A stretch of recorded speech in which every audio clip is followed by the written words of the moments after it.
What is up, guys? Morton here from SteamFirst.com with a review of 10 Second Ninja, a platformer developed by Game Design Dan and released March 5th, 2014 on Steam for $10.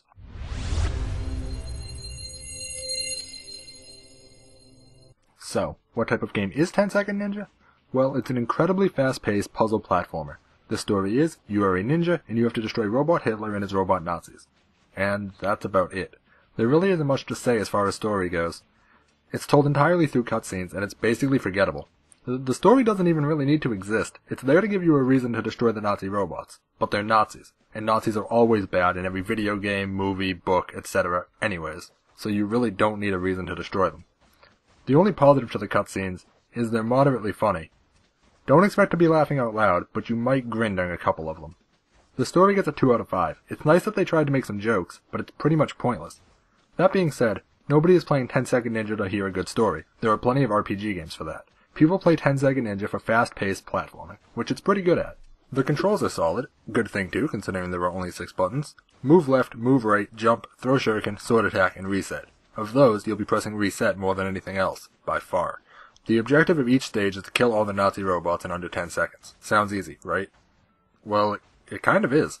The actual gameplay really isn't very hard at all, and you probably won't have to play the same stage more than twice to clear it.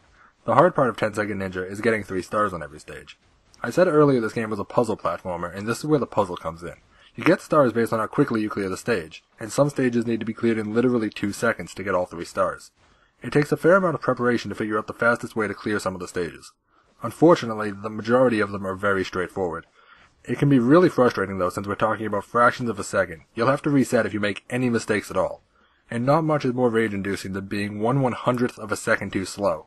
The game really isn't all that difficult though. You'll probably clear the stage on the first or second attempt, figure out the ideal route somewhere around the 5th attempt, and then make mistakes and reset for attempts 6 through 50 or so. The gameplay gets a 3.5 overall. It's very fast-paced, and if you make a mistake you simply reset and try again with no downtime at all. But it's very basic. You'll be using the same strategy for basically every single stage. The only other thing I can complain about is the hit detection in some spots.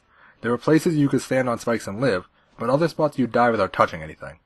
But they only occurred in a couple of stages, and were not really enough to impact the game in a negative way. It added a few extra resets, but in a game as fast-paced as this, where you're resetting so much anyways, it really wasn't very annoying. The graphics are nice. It's very minimalistic with nothing on the screen other than you, some Nazi robots, and maybe some spikes. This isn't bad though. Even though there's not much there, what is there looks good. The world all felt different as well, from a forest world to an ice world, and although it certainly wasn't beautiful or amazing, the style fit well.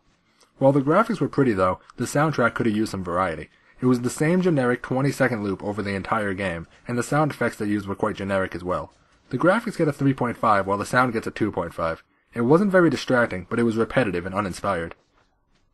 Repetitiveness kinda sums up the entire game though, because it's just all the same. Each world introduces a slightly new mechanic, such as portals, which every puzzle game seems to have nowadays, but it never really evolves past slash the robots close to you and throw shurikens at the ones far away.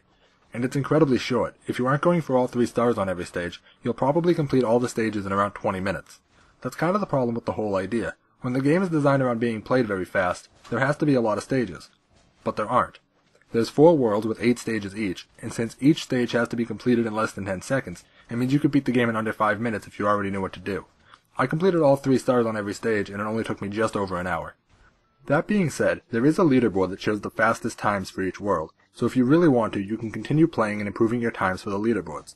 That's really the only replayability though, so if you aren't interested in continually playing the same 32 stages over and over, trying to save 1/10 of a second, you probably won't have any reason to ever play this game again once you finish it the first time. Replayability gets a 2.5.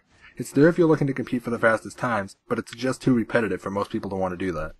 Overall, 10 Second Ninja gets a 2.5 out of 5. The game is fun and I enjoyed playing it, but it's just so short and offers no replayability to a lot of people, it's tough to really recommend it. If you're a fan of speedrunning and perfecting your gameplay so it's as flawless as possible, you'll probably enjoy playing every stage hundreds of times to get that perfect run. But if you aren't, then there's not much here. The first playthrough is enjoyable, and if you catch 10 Second Ninja on sale it's probably worth a pickup. But for $10, it's hard to recommend a game that's only going to last you an hour and a half at most.